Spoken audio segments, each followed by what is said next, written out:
Okay, so let's start.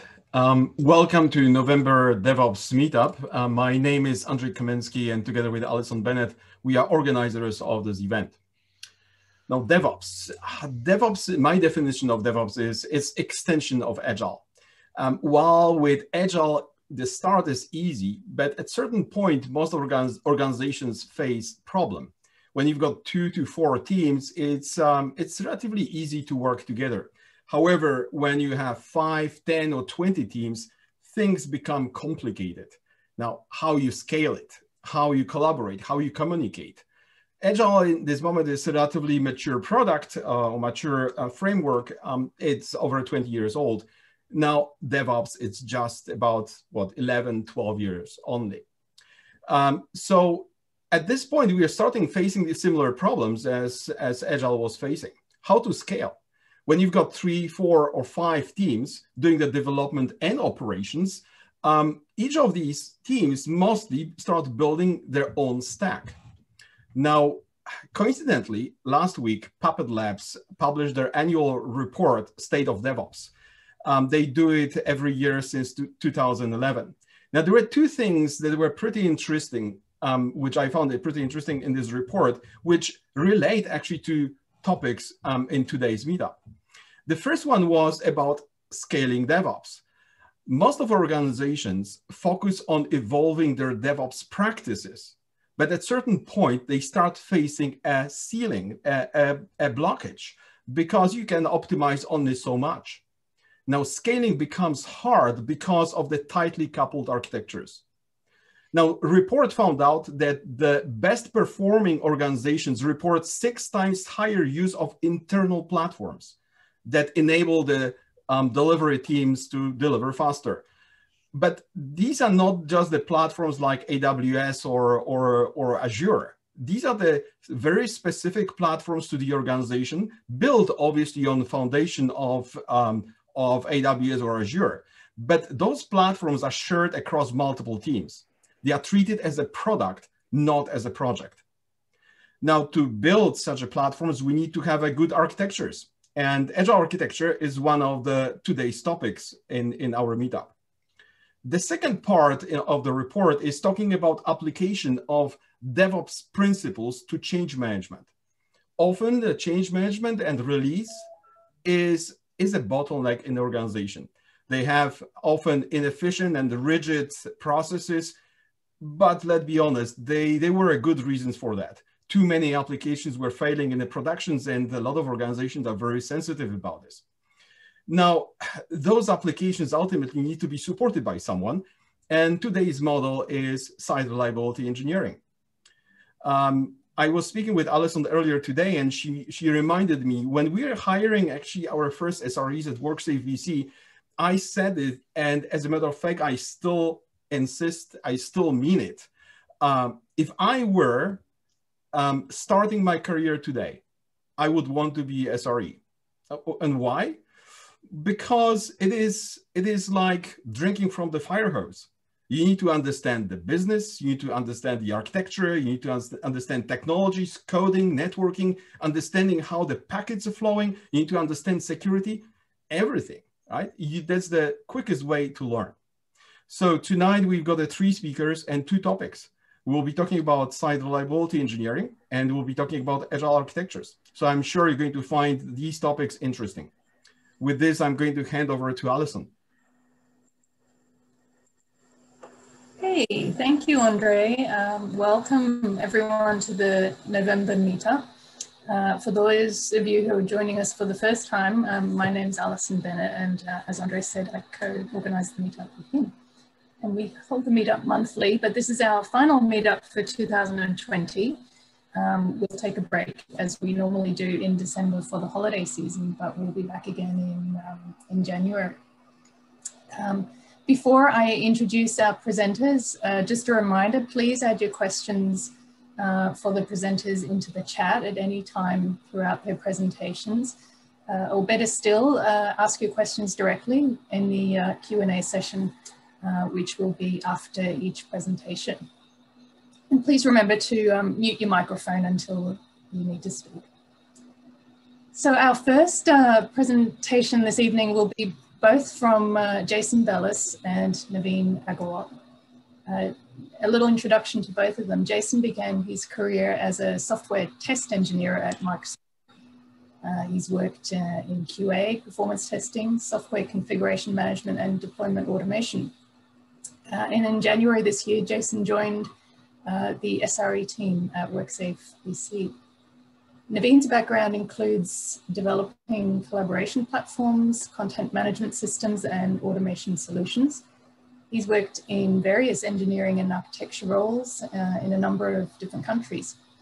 And before joining WorkSafe as an SRE in 2019, Naveen also worked with Microsoft, like Jason, and also for Starbucks.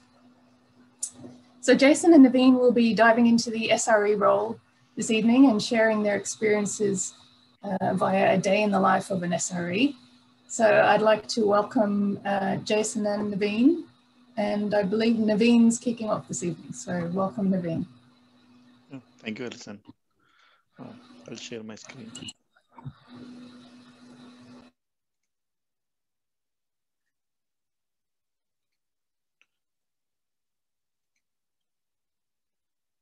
Can you see my screen? Yes. Good.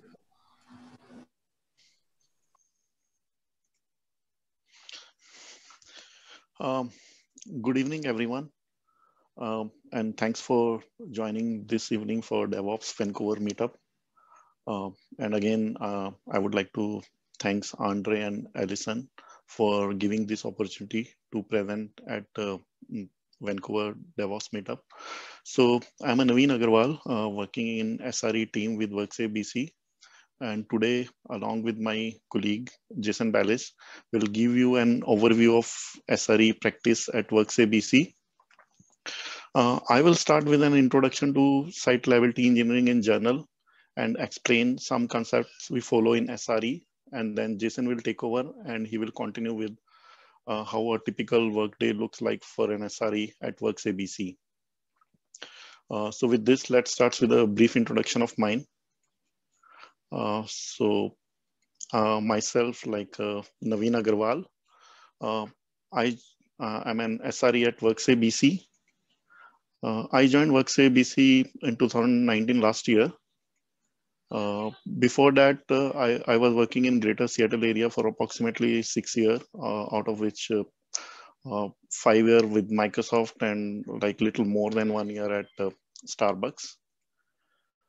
I did my master in computer application in 2005.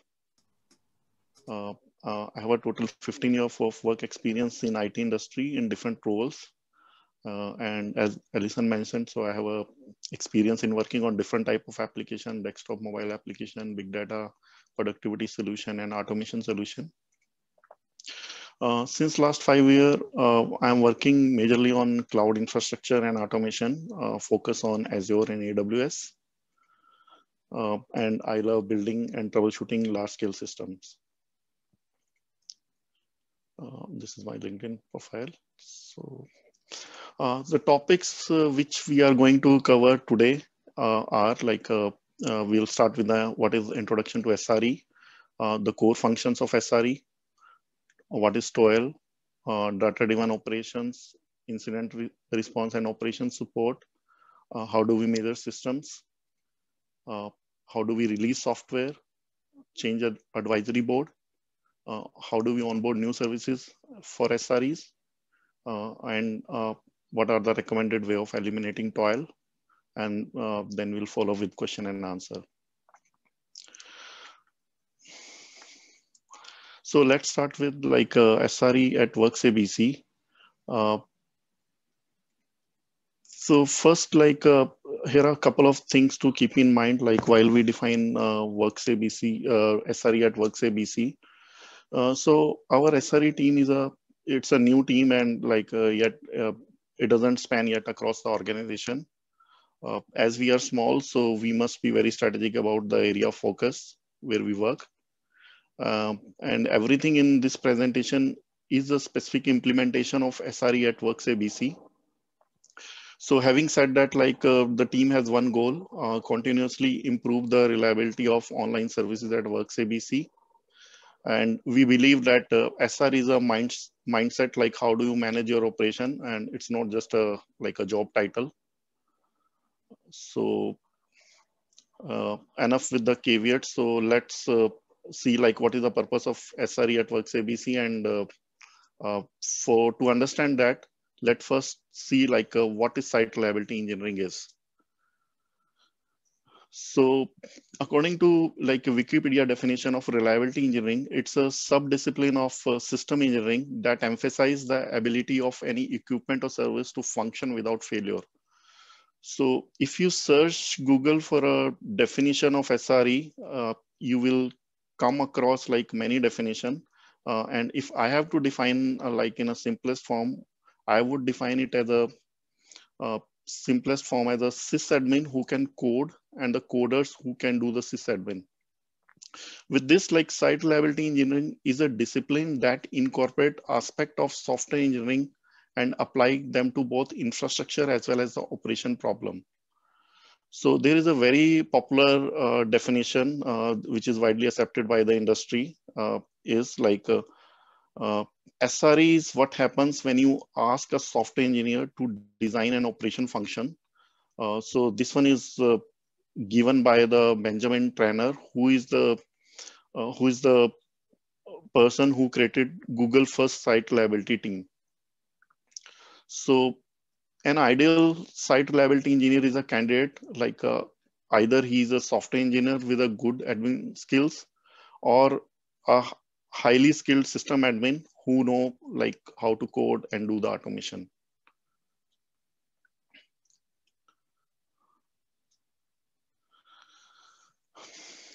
So in a typical software development lifecycle, a typical scenario we see on a day-to-day basis are like these two actors, like on a different side of the wall. On the left-hand side, if you see, this guy is the like a developer, and on the right-hand side, this is the operation guy. So historically, dev teams always want to release new features in a continuous manner by developing new and new stuff, and like they throw their code over this metaphorical wall. And ops team, on the other hand, they want to make sure like the features don't break the reliability of the deployed services, as they are the primarily responsible for keeping that service running in the production. So another problem in this setup is the operators, they have a little understanding or no understanding of the code basis what developer is developing, and developer on the other hand, he doesn't know like how the operations works. And if in this picture you ask, right, these are two guys, but what does the business want? Like, of course, the answer will be like the business want both of these things. Business want to release new feature faster, as well as like also keeping the production system reliable. So if you see like these two guys has a very different like incentives, like they are very opposite intensive, which leads to this wall of confusion. And I feel like this is a very kind of a terrible setup, and it's not designed for a harmony within an organization. It's so brittle, and like it will not scale well, and it will definitely create organization silos. So before moving to next slide, we'll see the core principle of DevOps, like some of the problems like which I described in the earlier PPT. So these are the like DevOps principle which try to solve some of these problems to a certain extent, and how SRE extend the capabilities of DevOps by providing some extra principles like on top of DevOps. So if I have to like extend the SRE with the like DevOps, like how SRE complements the DevOps principles. So and this is a like side by side comparison between the DevOps and SRE. So if I have to define DevOps, so it's a set of principle and culture guidelines that helps to break down the silos between development and operation team. And site reliability engineer, it's a specific implementation of DevOps with some distinctive extensions. So if we revisit the first principle of DevOps, like reduce organization silos. So how does SRE do? Like one of the principle of SRE is like shared ownership. So SRE share ownership with developers to create shared responsibility. They use the same tooling that developers use, and developers have access to the same monitoring tooling used by the SRE. Plan for failure, and SREs, like they also like accept failure as normal as long as like they don't reoccur in the same way, like more than once. So SREs embrace risk by budgeting failure. They quantify failure and availability of in a prescriptive manner by defining service level indicator and service level objective. So SRE mandate like blameless postmortem. Small batch changes. So SRE encourage developer and product owner to move quickly by reducing the cost of failure. Tooling and automation. So SRE has a charter to automate manual tasks, right, which is called Toil, and which I will explain in a bit detail later on. And last one is the principle of DevOps is measure everything. So SRE define prescriptive way to measure value. As SRE fundamentally believe that system operation is a software problem. So for the programmer in this meetup, like we can relate this analogy with the DevOps like an abstract class on an interface, and SRE is a particular implementation of that abstract class or interface. So you can also define it in a way like if DevOps is in a philosophy, so SRE is a prescriptive way of achieving that philosophy, and each organization have their own way of implementing that. Like with each implementation, like SRE may have some methods which may not exist in the DevOps. With this, like these are the tasks. Like at WorksafeBC, as an SRE, we support production system. Our responsibility to maintain the services and infrastructure platform used by WorksafeBC online services. We do deployment, like for any production bug fixes or rolling out new features. We do develop automation. If we find anything is manual, any toil intensive activities there, we develop automation for that. We do monitoring and matrices by setting up the SLOs and SLIs and correcting discrepancies. We respond to emergency response to the on-call, and we are a team of 3 SREs, and every 2 weeks, like every SRE is supposed to be on call for every 2 weeks. We do capacity planning, projecting future demand and ensuring that a service has enough computing resources to satisfy that demand. So at WorksafeBC, like we have some time around the year, like which we have a peak traffic, and we need to take some action to increase the service capacity so that the service is reliable enough to take on the peak demand. So apart from this, like we also guide system architecture by operating at the intersection of software development and system engineering. As I mentioned earlier, we implement automation tooling and application code to improve the reliability of our service and reduce manual activities. So with this, a question arises, why do we need a separate discipline? So a couple of issues we have seen, right? Reliability is usually left to the architects to design, and which typically happen at the beginning of a product design phase. And non-functional requirements, they are not reviewed as often as the functional requirement. And change of the functionality which occurs during the typical software development lifecycle, that always or impact the previously assumed reliability requirements. And most outages are typically caused by a change And typically ops mindset doesn't necessarily prepare for a fast remedy. So basically the evolution of system requires the evolution of system engineering as well. So one term which I have references like the Toil. One of the charter of SRE is to avoid toil or like reduce it. So before that, like let's understand what exactly is toil. So toil is anything like any repetitive or manual task that is associated with some operation. And one of the characteristics of toil is it scale linearly with the like size. As your service grow, it will also increase, and it doesn't have any lasting value. It doesn't provide like any value to the business. So some of the example of toils are like you are manually reviewing your monitoring and logging system every day to make sure like system is running, or deploying some software on multiple machine using some commands, SCP.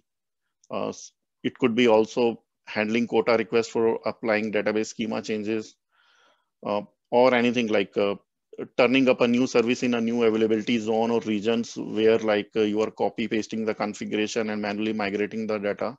So the characteristics of toil is right. It is driven by some tickets, right? User requesting something in by filing a ticket in Jira or like any tracking tool, work tracking tool, DevOps, asking for an operator to run some script.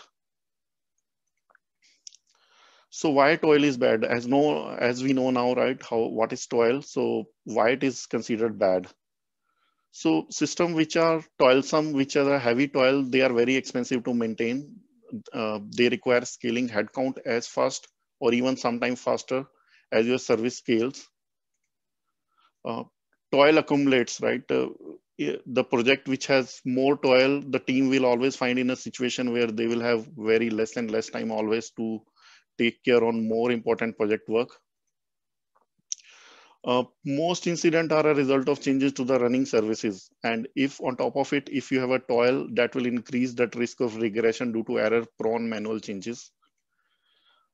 Last but not the least, it's not exciting. Excessive tolls lead to happiness and burnout. So in today's world, modern world, employees want to be challenged and create a value. They don't just want to repeat the same work every day. And toil also reduce the learning opportunity for anyone like in the team. So how do we measure toil? So here are a couple of recommendations like how you can measure toil. So first is like, don't just rely on your intuition. We being the human, we are very bad at estimating how much time we spend on certain tasks. So for example,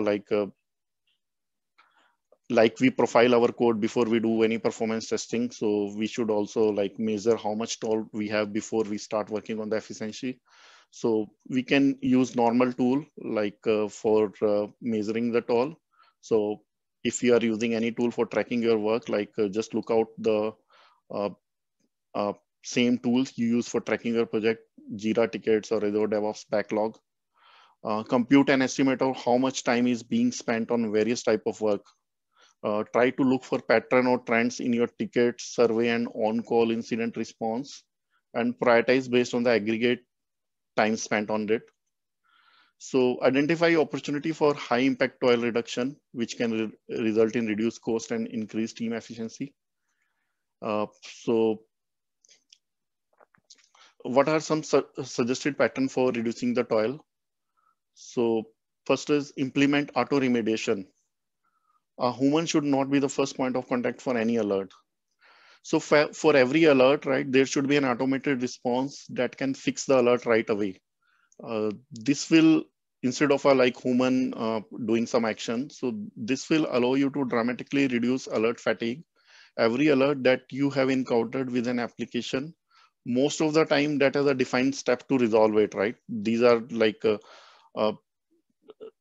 these steps can be very simple, straightforward, like simply restarting a service, or they can be a little more complicated where one has to set up a decision tree and the next step depends on the output of the previous step.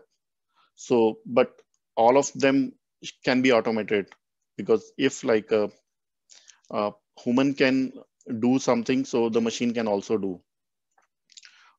Try to categorize your and classify your alerts. Every alert should be handled as per its priority. So not all alerts are of high priority and need to be taken care as soon as it arises. So reduce notification alert and focus on real alert. Add self-service tool. Every SRE get, or the production support get some requests that require them to gather some information that could be related to security diagnostic or something else, and hand over that information to some other team. So you can reduce these type of requests like by developing a self-service portal where all requester can collect the data they need whenever they want without disturbing SREs. And create proactive alert. A very good example of having proactive alert is like and reducing future operation toil is anomaly detection. Anomaly detection is like just finding a patterns if your system is behaving different, deviate from a normal one. The last one is analyze your on-call traffic and act accordingly. So SRE should create a model for regular analysis of monitoring data. This will allow them to analyze what kind of alerts are happening very frequently and determine how many high and low priority issues are coming in a given period of time. Based on that data, SRE team, they can update their monitoring practice. They can add new auto remediation or fix the root cause, or this will help in reducing repetitive alerts over time, and ultimately it will reduce the toil. So next one is data-driven operation. Service level indicator. So what is service level indicator? It's a quantifiable measure of reliability. They are carefully defined quantitative measure of some aspect of level of service that is provided. Some of common examples are request latency, failure rate, and data throughput. So SLIs are very specific to user journey and they vary between application. A user journey, right, it's a sequence of activity data performed by a user to achieve a particular goal. It can be simple, like for example, a bank transfer, you are adding a pay and making a fund transfer. So there are various ways of obtaining service level indicator, but the one which is recommended by Google is the simplest one, is get a ratio of your good event over your valid events. And if you multiply 100, like you get the percentage of it. So an SLI of 100 means that everything works, and 0 means like everything is broken. So it's always recommended that you should not have more than a handful of SLI to measure, because if you have too many SLIs, that will confuse the team and trigger too many false positives. It's always best to stick to 4 or 5 SLIs that directly correlate customer satisfaction. So while you want to measure the CPU and memory users of your application, better metrics to measure SLI would be request latency or error rate.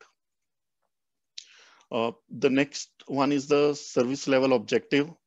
It's a target level for the reliability of your service. And it defines like what percentage of your SLI you should meet to consider your site is reliable. So typical SLOs are uptime of 99.9% a month, which give you a 43 minutes of downtime a month.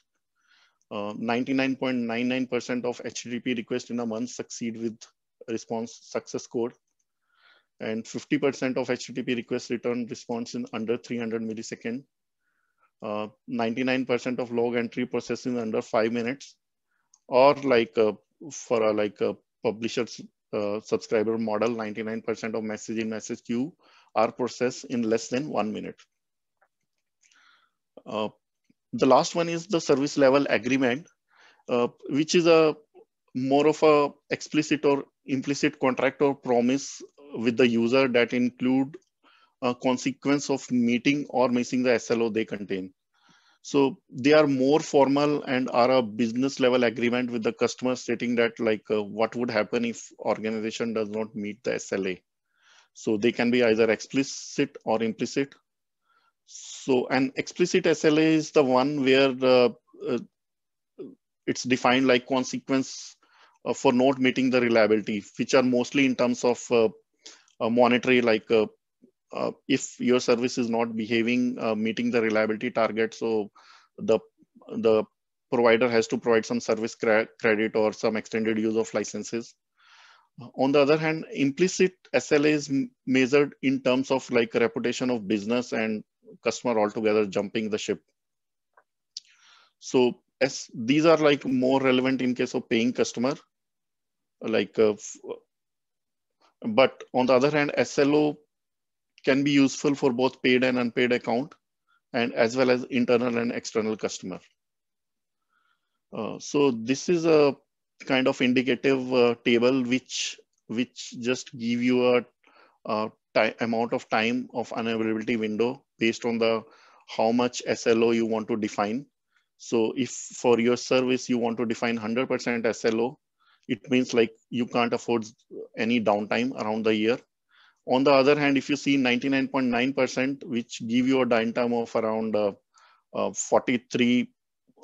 43 minutes per month, or 8 hours, 46 minutes per year. So, and it all depends, right, on the nature of your business.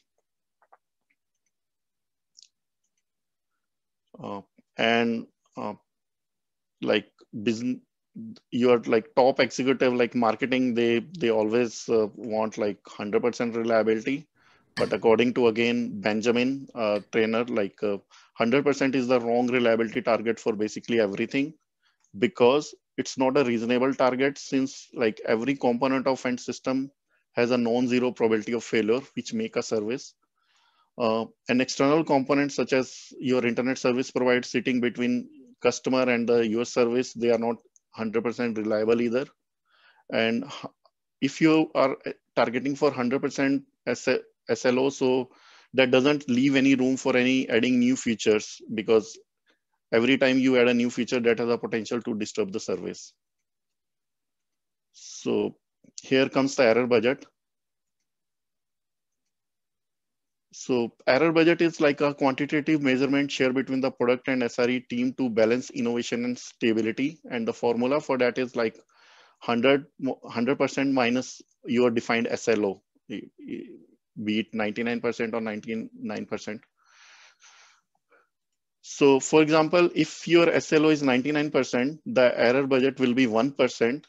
And if you multiply that with 30 days per month or 24 hours per day, you will get approximately 7.2 hours of error budget per month. That is the time you can spend on the maintenance or launching new feature, or stop servicing for maintenance, doing any routine improvements, or doing any network or infrastructure related changes, or for anything unforeseen circumstances.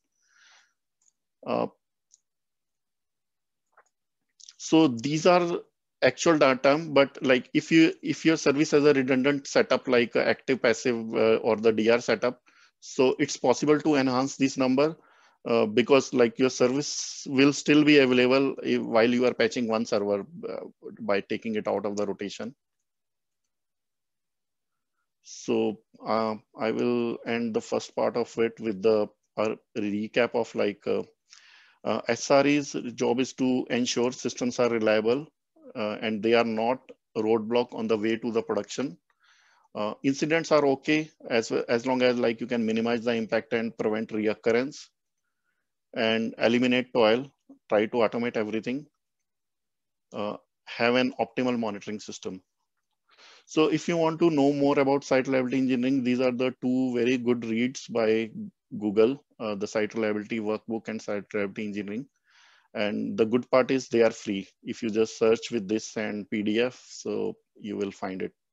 Like the first link, you will find it. Thank you. I will hand over to Jason Bellis, like who will walk through like how a typical day looks like for an SRE at WorksafeBC. Thanks, Naveen.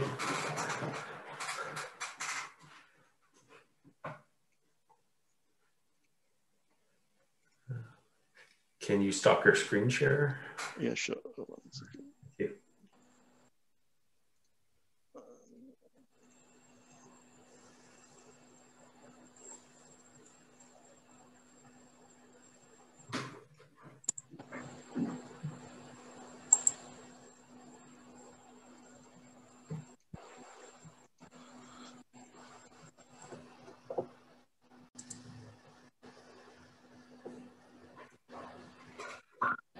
Okay, good evening, everybody.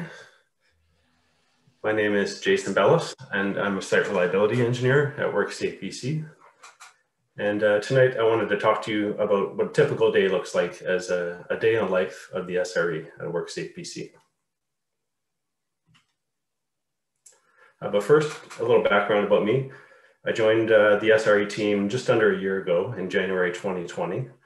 And before that, I was a senior systems integrator with Ritchie Brothers Auctioneers for just about 6 years, which was a different job title, but there's a lot of similarities in that role to the SRE. You know, a lot of automation, troubleshooting, software configuration management. And before Ritchie Brothers, I was actually with WorkSafe for nearly 14 years. I started here as a software tester in 1999 and eventually moved into test automation, performance testing.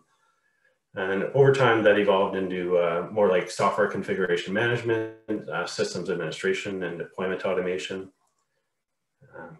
And before that, actually my first job in IT was really with Microsoft as a software tester back in 1998.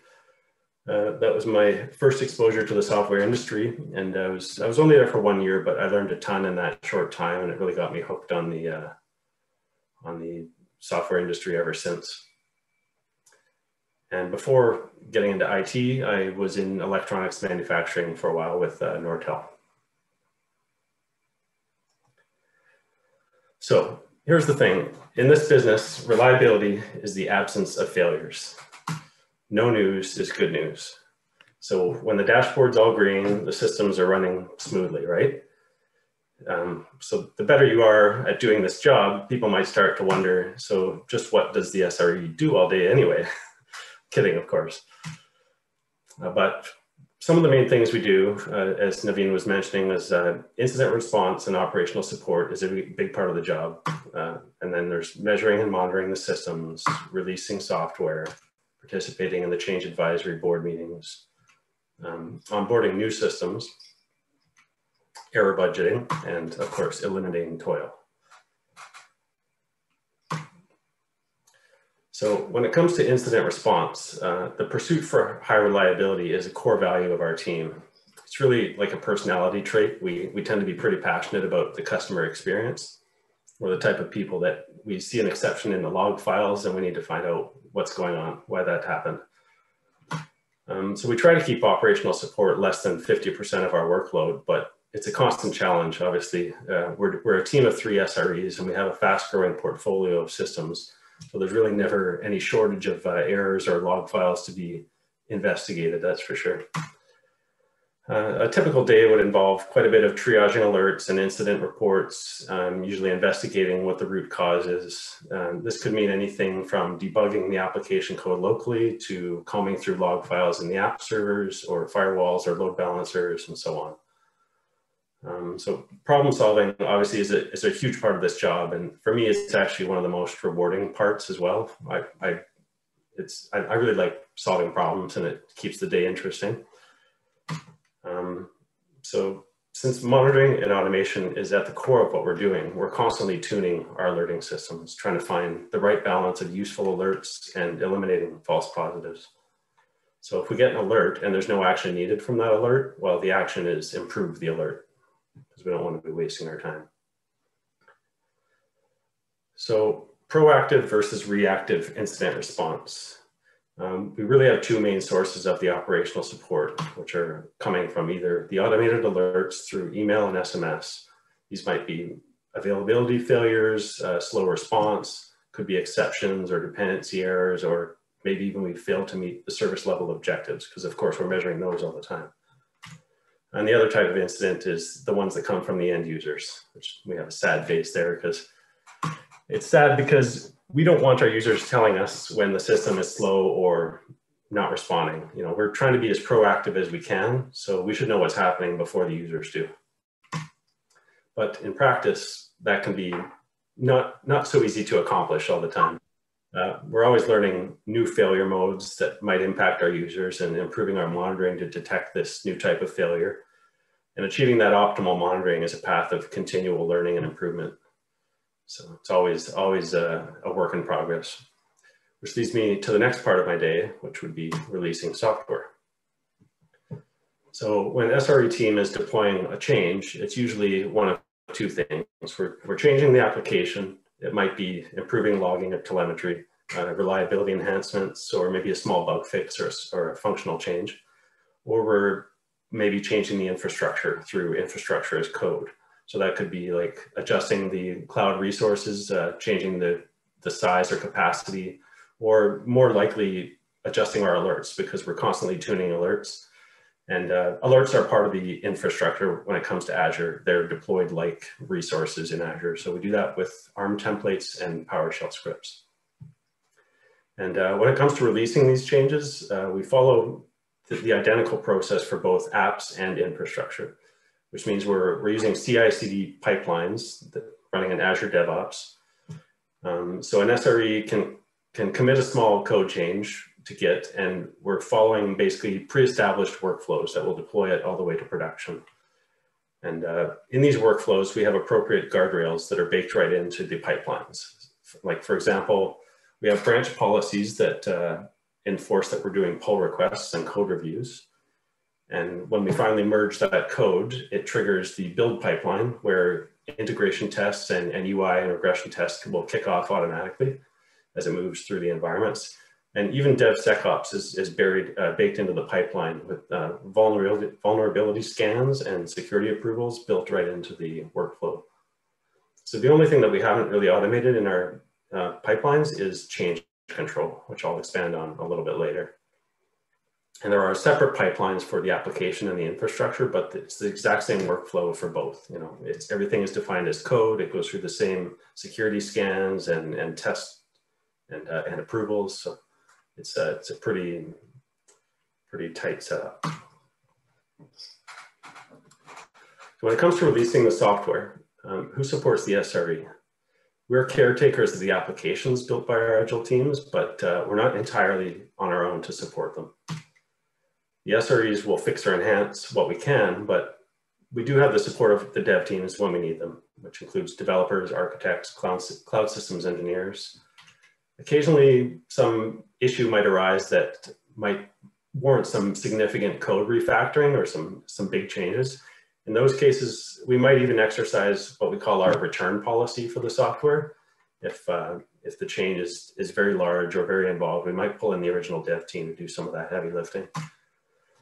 And error budget, it plays a role in this as well. Like it becomes the threshold beyond which no more enhancements can be made to the software. If it's not meeting service level objectives, we have to get it restored back to meeting reliability before we can release any enhancements to the software. So the organization as a whole has become pretty efficient at releasing software, almost everything automated through CI/CD pipelines, but we still have a couple of checks and balances along the way, not the least of which would be change control, which would be the next part of my day.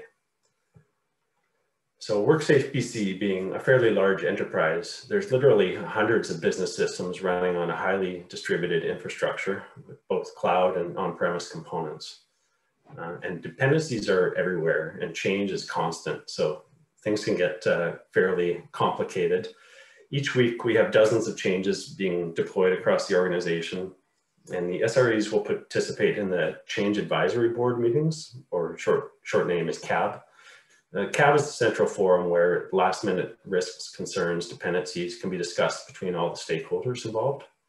And the role of the SRE here is primarily identifying the potential conflicts and the impacts between those planned changes.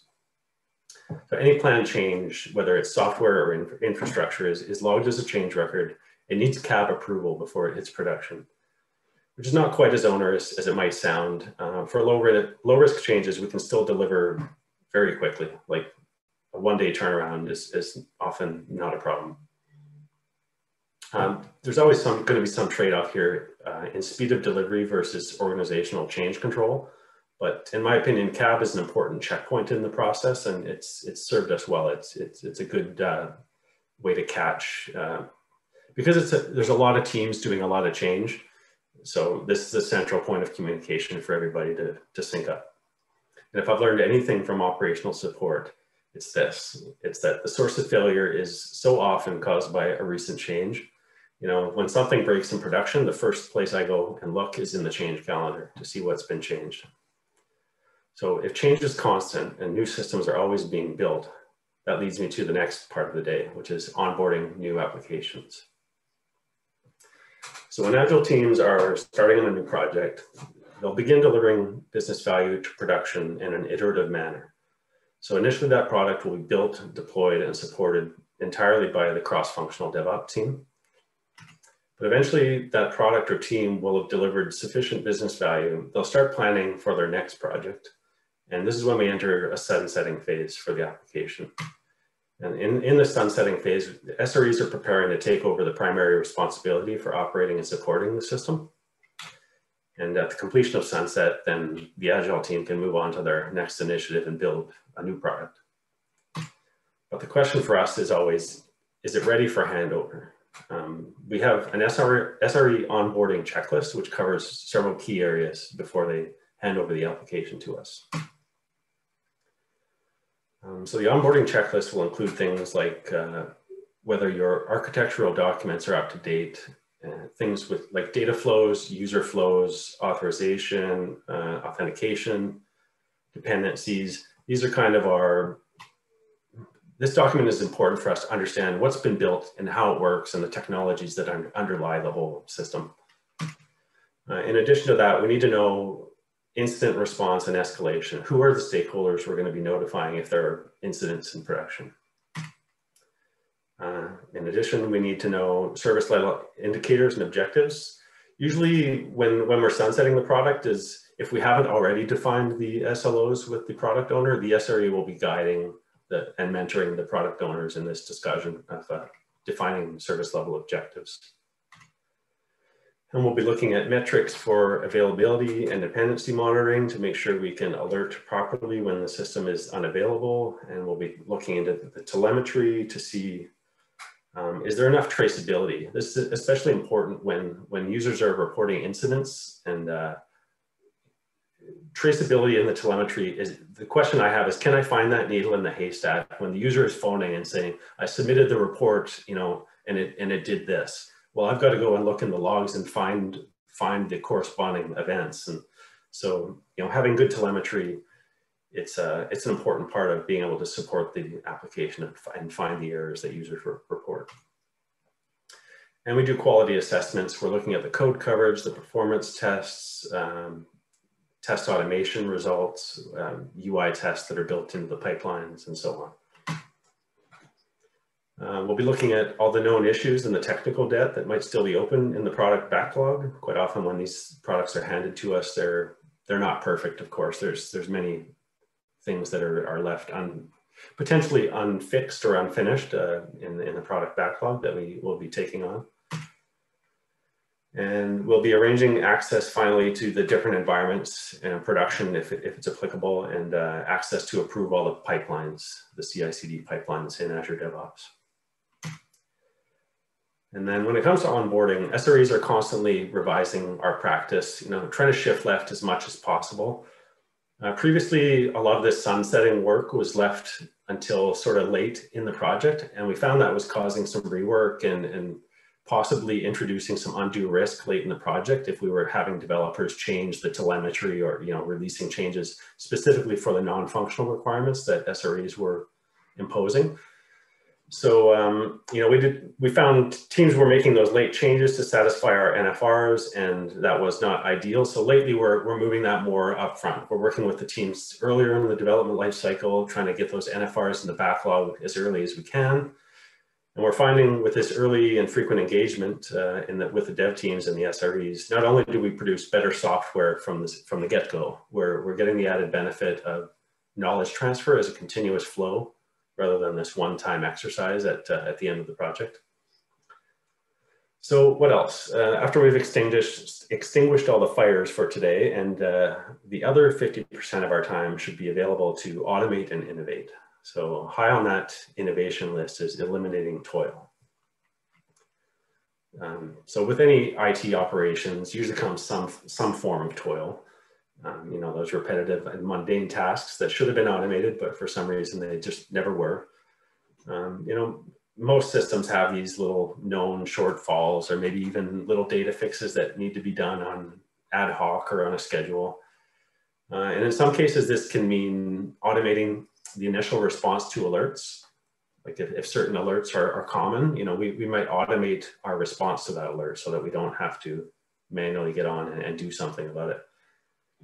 But I see, Toil might be annoying, but I see Toil as presenting opportunities for the SREs to develop new tools and utilities and sort of exercise our development chops, and maybe even experiment with some new technologies in Azure, like function apps and logic apps and things that we might not get a chance to work with day to day. And so finally, what are some of the challenges of this job? Well, it's an ever-changing landscape. So that's for sure. So WorksafeBC is on this journey of modernizing their IT workload and moving everything to the cloud that they can. So as part of that journey, the integration between cloud and on-premise is continually evolving. They're implementing new architecture patterns as systems move from on-premise to cloud. And of course, the ever-increasing speed of delivery is a challenge as well.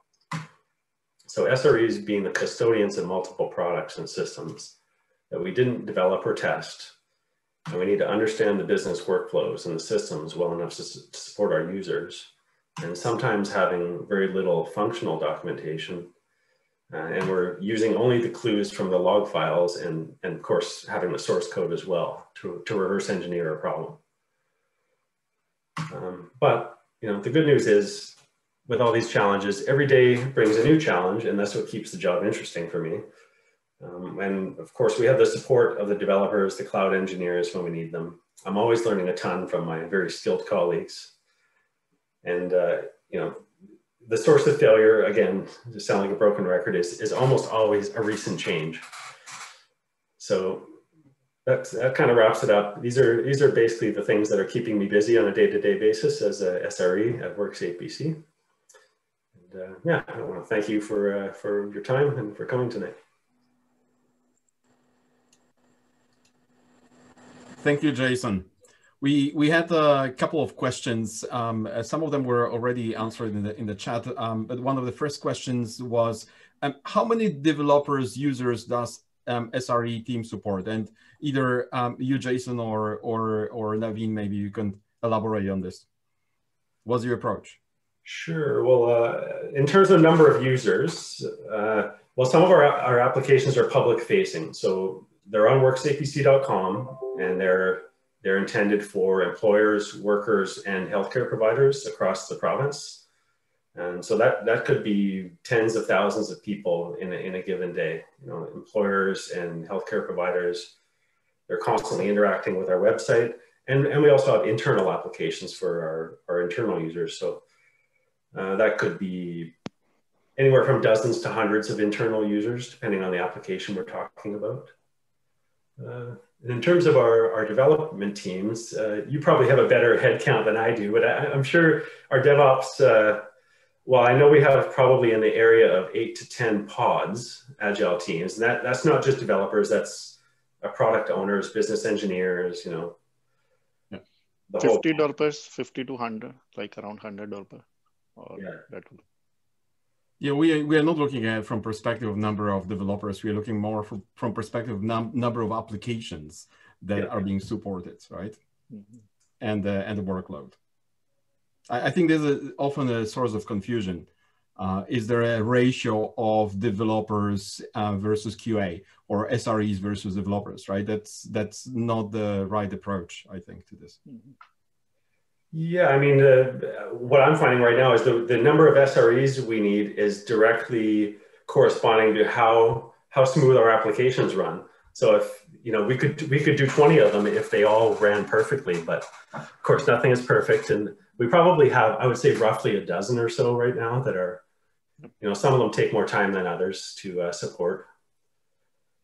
But yeah, I mean, we're always looking at the new ones coming down the line, and since SRE is a pretty young practice in WorksafeBC, so we're growing pretty fast and expanding our horizons across the organization. So I see this team growing fairly rapidly in the next year or two.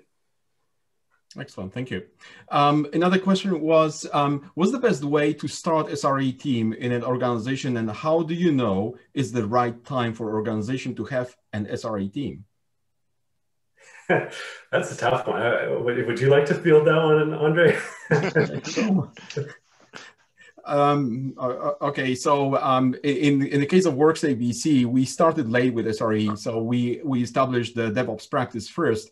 And at a certain point, when the teams were completing their projects, we've seen that there is a need for having someone who can actually take over responsibility for the application that is already stable and in production and supported by the team that developed that. So relatively stable, because obviously none of the developers want to spend time, in the middle of the night when something is broken. But the team needs to move to a new project. They need to start delivering the new business value. Now this is becoming challenging, that when you've got, two projects, that one you are supporting and there's nothing that you're working on. So the focus, the teams are started losing focus. And now if the team is moving to a third project, obviously that cannot work and is not manageable. So that was one of the major drivers for us to establish the SRE team, to actually help and work together with the teams to take over and support these applications. Now, this does not mean that there is like a barrier between SREs and the teams. Like if the application would misbehave in production, SREs got a right to actually give it back to the original development team. Now, thank goodness, because we are DevOps, this never happens, because the application is already supported for several months by the original team. So all the bugs are ironed out, and most of the potential problems are fixed. But this was the original model when we started. I think Jason and Naveen also related to this as well. We look at the shift left. So and this is actually another question that was asked by someone.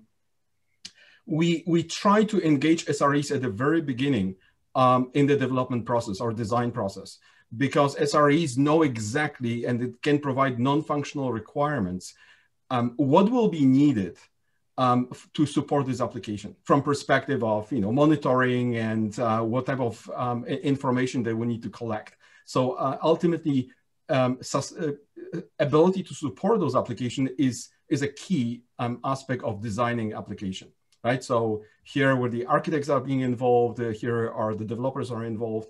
But SREs are involved actually in the process at the very beginning, and then continuously during the development process. And at the end, as Jason mentioned, during the sunsetting process to take over the application and going through the entire checklist. I don't know if Naveen or Jason, you want to add anything to this? I think you did a great job explaining that. That predated time with WorkSafe, so I wasn't quite sure how you pulled it off, actually. I've never asked you that question. So now we know. Jason and Naveen, I just want to get in another couple of questions if we can. There's a question from Todd Kate. For telemetry and tracing, do you require dev teams to use specific libraries or work with them to set standards and conventions? Yeah, I can answer that. Yeah, go ahead. Yeah, so being SRE, so we try to provide a standard to the developers, like which developers should follow.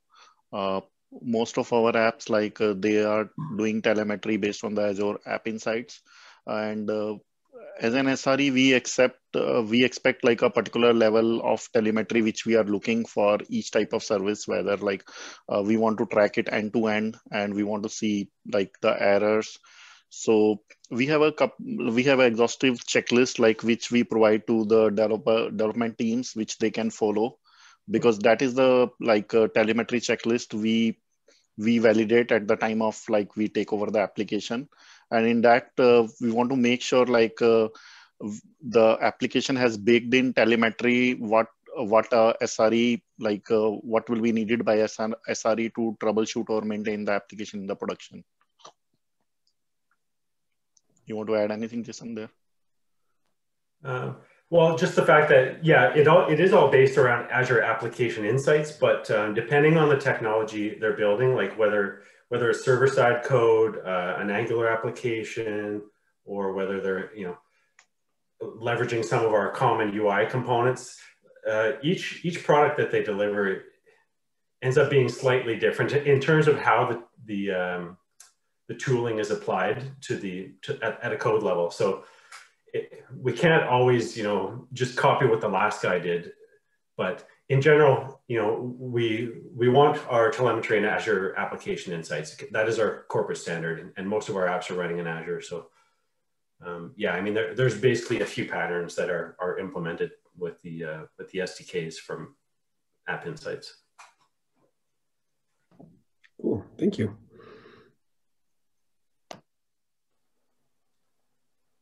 And there is another question.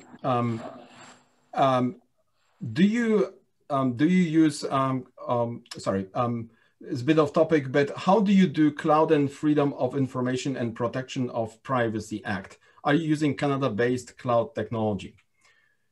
So I can say yes, but we've got actually Melissa. Melissa, can I call you out? Do you want to comment on this?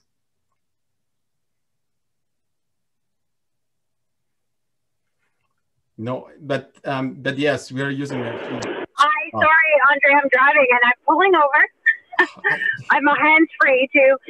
Yeah, so we worked extensively actually with Microsoft and our legal department together on the guidelines around FIPA. And a lot of the guys we worked with Microsoft actually were involved in the province's breakthrough last year in the Privacy Act. So yes, every solution that goes to Azure, we certify and we bring it through our privacy department, and they take a look at how we're, you know, who is using what for what purpose, and who has access to what. And so they're heavily involved in our designs. Many thanks, Melissa. And I appreciate your sacrifice. I didn't know that people were actually listening to this meetup driving. Yeah, I just dropped my son off at rugby, so it was very quick, but you got me at the right time. Thank you. Thank you. Okay, Alison, over to you. Okay, we might move on. I know there's been a lot of questions generated for Jason and Naveen, and there is one more from Wayne, and perhaps one of you could just respond to that one in the chat. And I'm sure if you guys have any other questions that you want to ask Jason and Naveen throughout, please add them to the chat, and I know they'll be happy to answer. Yeah, sure. We'll cut around to the end, so if there's any more at the end, we can talk then. Yep. Yeah, absolutely. Try to respond thank you. on this one. Yeah. And thank you both for your awesome presentation. Really appreciate it. Okay, so we'll move on to our second presentation this evening, and I'd like to introduce you to Steen Bray. Steen is an enterprise data integration and solutions architect with experience across various industries and multiple transformation programs. He's passionate about the importance of architecture and the enablement of positive change within an organization. So tonight, Steen comes to us from Calgary, I believe, tonight, and he's going to share his experience in standing up an architecture practice in the middle of an in-flight digital transformation program. So welcome, Steen, and I understand that you're happy to take questions throughout your presentation if people have any. For sure. All right, let me see if I can share my screen and not accidentally quit this at the same time. So do that.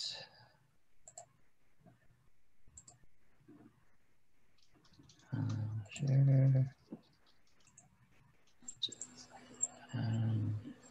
There, can everybody see my screen here? Yes, we can. Okay, perfect.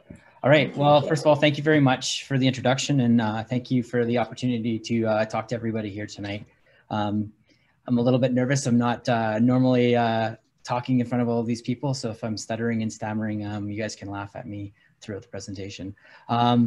A little bit about myself. So I've been an architect for almost 15 years plus, and in the IT for over 20 years. As in the introduction, I've been I started off as a solution architecture, but introduced architecture principles and practices at places like BC Lotteries. I've been an integration architect. I've been in Calgary for the past 7 years, moving from BC in 2014, and have been a consultant in the oil and gas industry, in the finance industry. I'm currently a solutions architect in the enterprise asset management space at ATCO Energy here in Calgary. But one of the common themes and threads throughout my career, specifically as an architect, has been digital transformation. And so when I had the opportunity, or was talking to someone here about the opportunity to talk to you guys today, I thought I would share my story of how to stand up architecture in an agile focused environment. So that's what this is, a story. It's a very informal story, less of a presentation, more of a story, but really wanted to so I wanted this to be a conversation. If there's questions or whatever in the middle, please don't hesitate to kind of raise your hand and ask. So what was going on here? So let's set up the setting here. So it was a small regional bank in Alberta that was in the middle of a 3-year digital transformation program. When I joined, it was at the beginning of the year 2 of the 3-year program, but the bank had actually done away with an IT department completely and turned all of the IT professionals into transformation specialists. The transformation program itself was split up into 5 pillars. So technology pillar, a data pillar, customer experience, digital, and innovation.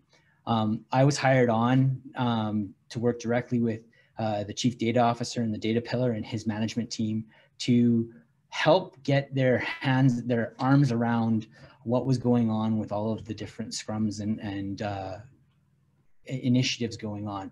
At that time, just within the data pillar, there was 31 different scrums going on with different deliverables and different initiatives that was being kicked off. Data itself was split into 5 different tribes, and they were split into data management, business intelligence, data governance, data science, and data enterprise content management. And all of them had dependencies and spider webs and tendrils into each other, but nobody really seemed to have a very clear idea of what was going on. So in the middle of this transformation, there was a lot of kind of confusion and not chaos, but misunderstanding of what people were doing to further this digital transformation and move it forward. So, and of course, this organization had just recently adopted Agile. So Agile at this stage of the adoption meant no documentation. So there was no documentation of what each scrum was trying to achieve, how you were talking to the different aspects of the digital transformation. So how was data talking to technology? How was customer experience needing the data artifacts and assets from data? How was digital calling and interfacing with both technology and customer experience? That was a specific gap in the governance of this transformation program. So there's a lot of challenges going on.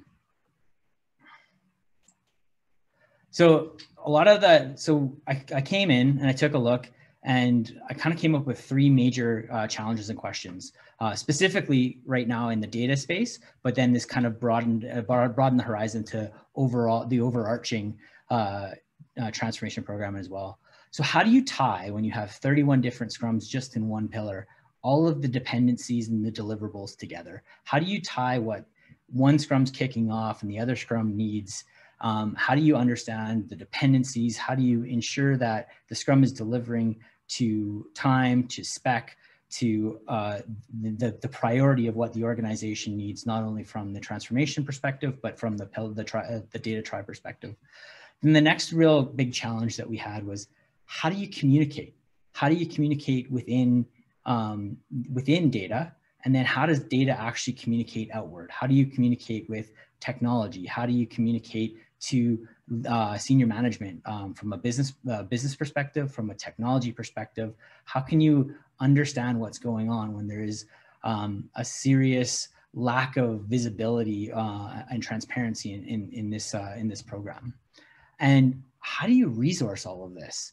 If you have 31 different scrums, as everybody knows here, resources are finite. So we had to come up with a way that we could resource all of these scrums in a way that allowed for architecture, allowed for delivery, allowed for project management, or sorry, product ownership, and allowed for scrum management. So what our problem statement kind of became is, how do you embed architecture and strategy in an agile DevOps focused environment, specifically one that's in flight?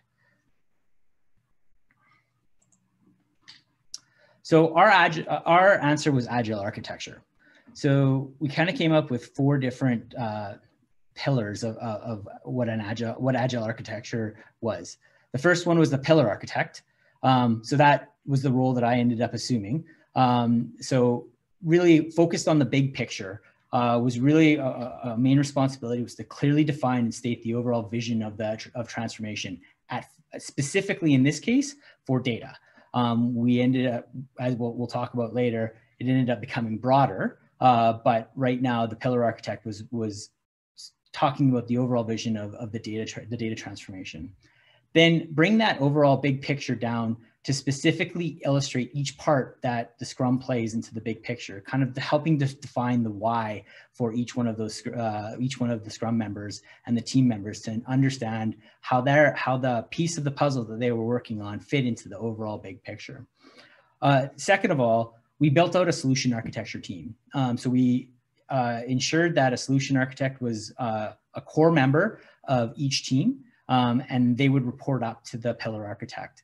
There was 3 kind of core members that started off each Scrum. One was the product owner, one was the Scrum Master, and one was the solution architect. We'll talk a little bit more about how the initiation of the Scrum kind of kicked off and the roles those people played.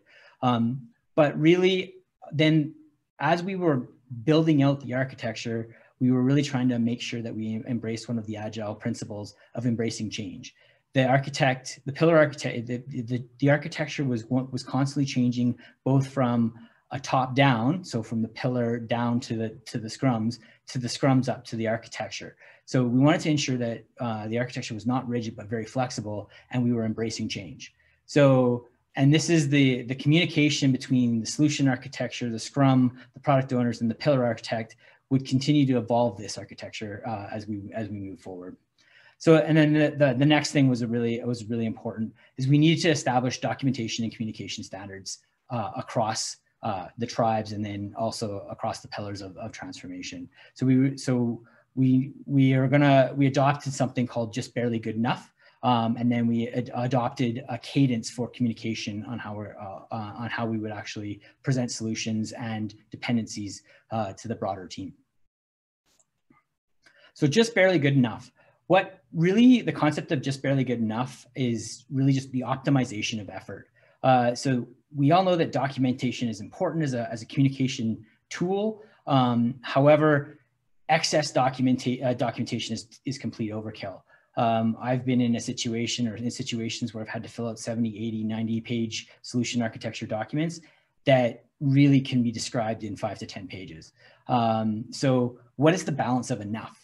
How do you manage what is actually needed in a document? So we came up with 3 different documents that are required to start off in a Scrum, and these were the responsibility of those 3 core members. So the inception deck, which is really an equivalent of, and we won't go over that too much in this presentation, but the equivalent of a charter or a scope doc, right? And then the new initiative template, which is a takeoff of the business model canvas. I don't know if people are familiar with that, but it's a really kind of interesting way of almost doing a modern business case now. And so we had a very interesting document that we would kind of quickly describe what the Scrum was doing and how it was aiding in adding value to the organization. And then finally was the main communication of the design was the context diagram that would fit into the solution architecture deck.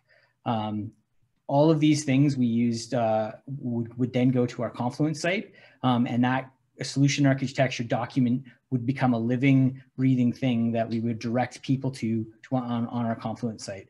we had a couple of, I got really lucky, hired a couple of solution architects at the very beginning who had Confluence experience, and did a really good job of setting up the template and setting up the usability of it. So whenever we had questions coming in, instead of a document being buried and having to be found, we would just hand them the link to the Confluence site, and people would glean information and information that way.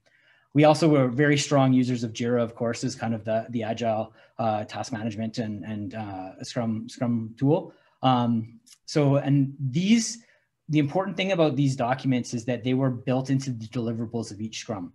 So when we initiated each Scrum, they were given the first sprint, which we were 2-week sprints, where the first 2 weeks was the ability to deliver these 3 documents, and building out the solution architecture, and then identifying the external resourcing requirements. So our Scrum teams were anywhere from 8 to 10 people in size, but some of those people would be the 3 that we talked about, SMEs, and then external resourcing. So security, IT operations, those people were brought in after that first sprint and after that design was there. And so that was really a good way of kind of quickly driving out scope, making it a part of the Scrum process, and then building out that design, and then having that constant iteration going as the architecture would then get built out. So, and again, an important key of this is that everything was delivered within the Scrum. There was no, the deliverables were tracked and managed and iterated on within the Scrum. So the pillar architecture and strategy. So this is really the definition of the pillar architecture role. And that was, so the documentation that was coming from each one of those Scrums was an input to how you built out and maintain that build the big picture of what's going on. So all of those solution architecture documents would then get fed up to myself. I would review them, and we would actually have a meeting every week where 2 or 3 of the different solution architects would present the solution to the broader solution architecture team and the pillar architect, and defend the design, open it up to questions, disseminate knowledge that way. And it was really a round table for collaboration and information sharing, as well as making sure that technology was being developed in a reusable, standard adhering way. And we would be very open and honest in those meetings. This was typically the high importance or in trouble Scrums would be the ones that would be repeat presenters, but this was a great way of kind of establishing a communication cadence internally, but then also ensuring that we're building reusable design. So this was also the great way of how we were evolving the architecture, right? So the solution architects would inform of change, and the pillar architect would then be able to fit that into the big picture and comment on whether or not that was a correct path to go down, or that some of the challenges and impacts that would have. And this was really the iteration process. So there was a real strong support role for the pillar architect to support these solution architects, as well as meeting with all levels of leadership. So that included the product owner, the Scrum Masters, as well as senior management on the data side. And then eventually, as the success of this program started to take hold, it was noticed within other pillars of the organization. And what the big gap that was missing, which was that oversight of enterprise architecture, started to get established. And so about, I would say, a year into my engagement there, each one of the different pillars of transformation submitted an architect to an architecture board. And we would meet on a bi-weekly basis and talk about the different things that were going on, the impacts and dependencies on each one of the inter-pillar delivery. And it started as a kind of a grassroots thing that actually then spread throughout the organization. So the next big piece was, how do you balance your resources? So we couldn't follow a one resource per one Scrum model. There was just too much going on. We just had too many things, too many Scrums and too many initiatives going on. The other big interesting challenge that we had is we had a mixture of permanent and consultant resources, heavily skewed towards the consultant resources in the architecture group. And this brought some interesting challenges because the permanent staff had a different time commitment than consultants. The bank was very team focused and very enabling of their employees, and they had a dedicated 15% time training allotment for employees, which is fantastic for employees, a great perk, but it also limited the amount of time that they could spend on work type of projects. So we had to come up, what we did is we came up with a ratio of how we would assign resources to scrums.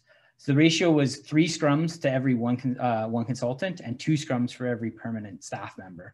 And that was the way that we chose to kind of scale up the architecture presence within all of the scrums.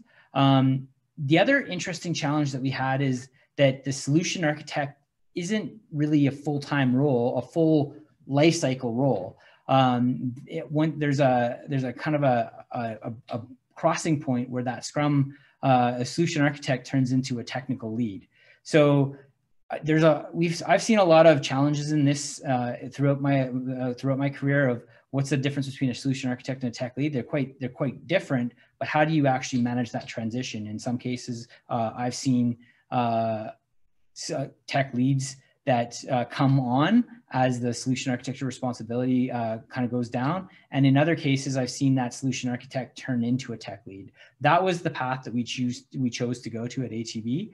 I'd be really interested in hearing what other people are seeing with that challenge in their organization, because I know that was something that even as we made that decision and we worked through these different scrums, we were continually getting revisiting this because there was it was not necessarily the most efficient way of utilization of resources, but it was the choice that we made.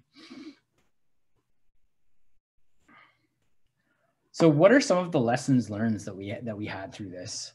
The first one was that with the ratio, what we just talked about of resourcing and agile ceremonies. With agile ceremonies, specifically as you're crossing over, not just having a 1-to-1 ratio per resource per scrum, there's too many meetings. We found that at first, up to 80% of time for resources was just spent going to kickoffs, stand-ups, showcases, look-backs, and then any other working sessions that were going on. So it was really tough for the team members to actually do work. So that was a big learning, and it was a big challenge that we had a lot of trouble overcoming. We ended up, in some cases, not having a daily scrum, daily stand-up. We would kind of spread those out depending on necessity. And so that was one of the solutions that we used for that. The next one that was, whoops, I think I just lost my space there, sorry. The next one that we had was resourcing allocation. So that difference between employees and, employees and consultants caused a little bit of a schism. So as employees were limited by hours, the consultants were not, and would kind of ended up grabbing onto as much work as possible. So in a lot of cases, it was viewed that consultants were being a lot more productive than employees because of that different time allocation. So that was a harder one to solve. I guess the recommendation that I would have is have either have an equivalent time allocation for each, or maybe not heavily skew to as much as we did from a consulting perspective.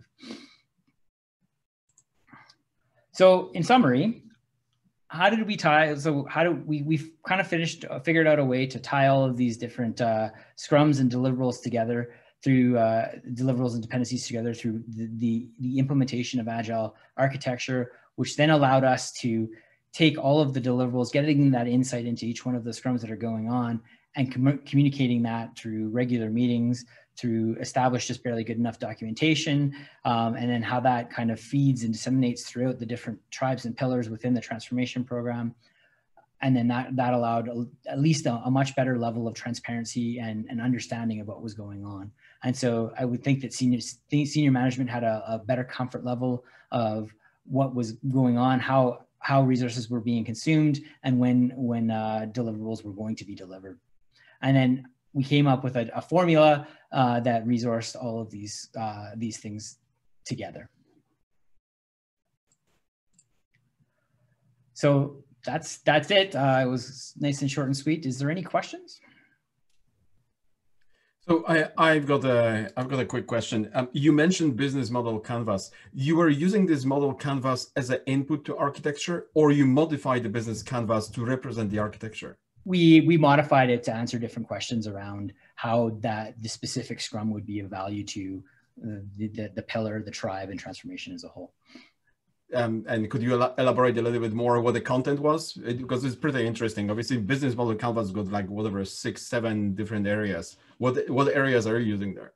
So we would have kind of the same sort of thing. We'd have customer. We would have competition, and competition would be not necessarily competition in the regular way, but what other areas of the organization either need to consume this or are building something that's similar. Like there was a lot of overlap between digital and data and how they were doing their, their deliverables on the middleware and digital platform that they were building out.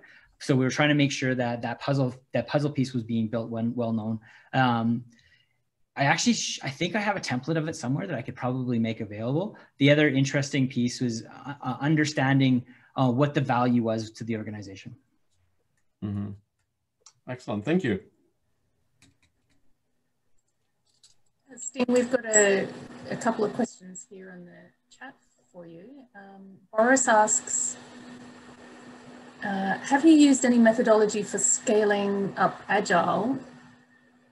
It is a challenge when there's so many teams. Yeah, at that time, we hadn't really looked at SAFe, if that's kind of what you're alluding to.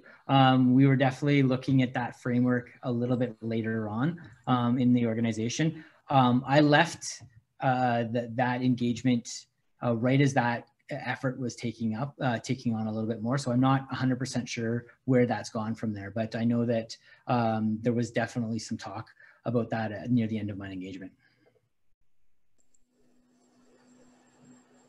Okay, and a question here from Todd. Hi Steen, when using Confluence, was it a tool just for architects or were other teams encouraged to leverage for their documentation? We were the first users of it, and then it started kind of catching fire and more teams were used as they saw the success of how we were building that.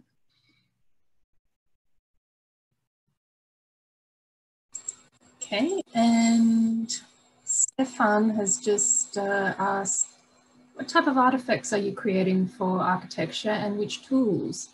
Is it different when you do Agile than when you don't?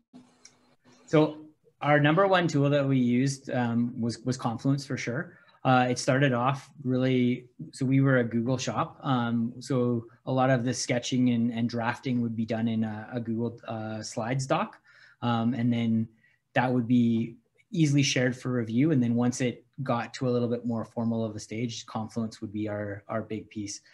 It was a little bit challenging from a diagramming perspective. We did use, I forget even what it was a plugin to one of to the Google platform. And some of us managed to furrow away their Visio application and then translate that into JPEGs or pictures to go up into Confluence.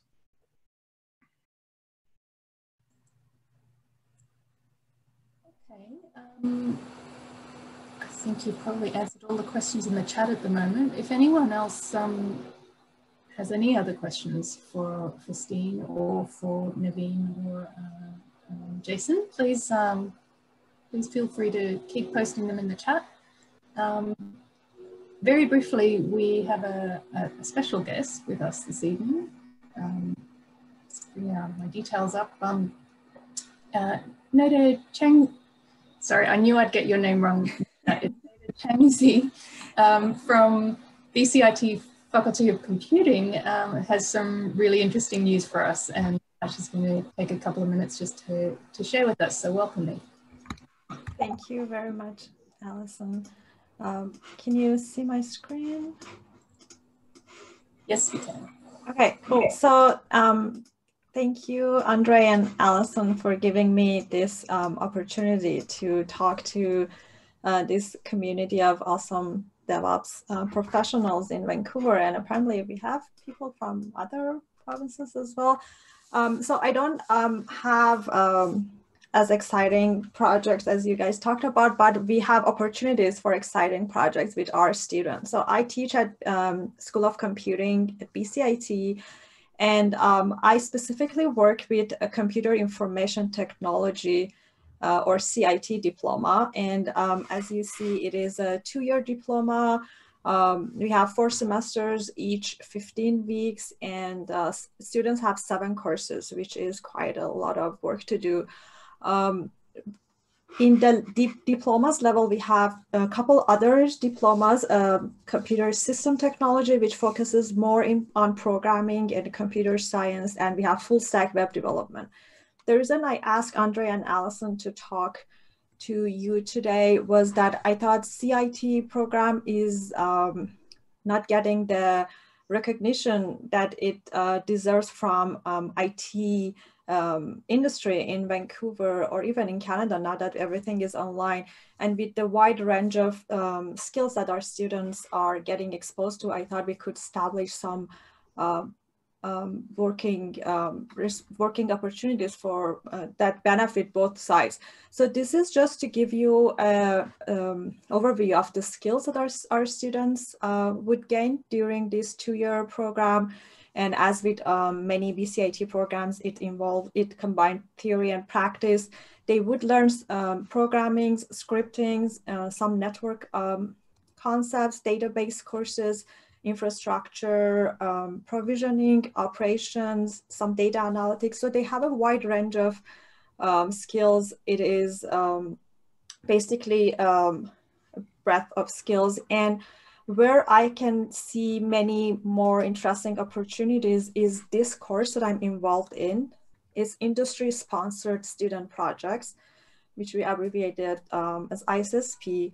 Our students get to do this course along with their other 6 courses in term 3 and 4. So it is not a co-op or an internship. They work on these courses with industry projects. So we have lots of startups and even medium-sized businesses submit proposals to have 15-week, which is almost 400 hours of work with our team of students. And the reason I'm reaching out to you is to get more ideal projects for our CIT students. What we get mostly are maybe 80% web and mobile application development, which our students can do perfectly. But I think these specific project ideas that I mentioned here, networking, DevOps, which is very broad, scripting, any automation, infrastructure, or pipeline setup, these would give our CIT students a better way or a better opportunity to practice what they learn. We have had lots of sponsors returning because we do these projects 2 intakes in September and January. If the project is big, we could carry them over to the next semester. We have had projects from lots of industries. As long as there is some IT related work, we welcome them. Our deadline for submitting proposals, which you could find the links here, is December 1st. It is not a hard deadline if you think you'd need time to clarify a scope, but you could get your application in by then or even by December 15th. That would be okay because students would start working on this mid-January when the term starts. So I would appreciate any opportunity to talk more about this. You could reach out and my email or LinkedIn. And I think this would be, as I said, a mutually beneficial opportunity for students and the industry. I don't know if there is any question I could answer or anyone wants to connect later, maybe. Any questions for Nada?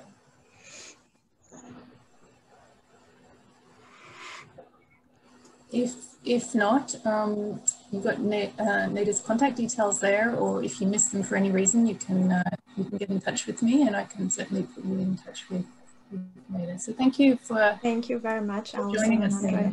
Appreciate it. Okay, well, there have been a few more questions in the chat. I think Steen has been responding to. Is there any other questions that anyone wanted to ask in person before we wrap up for the evening?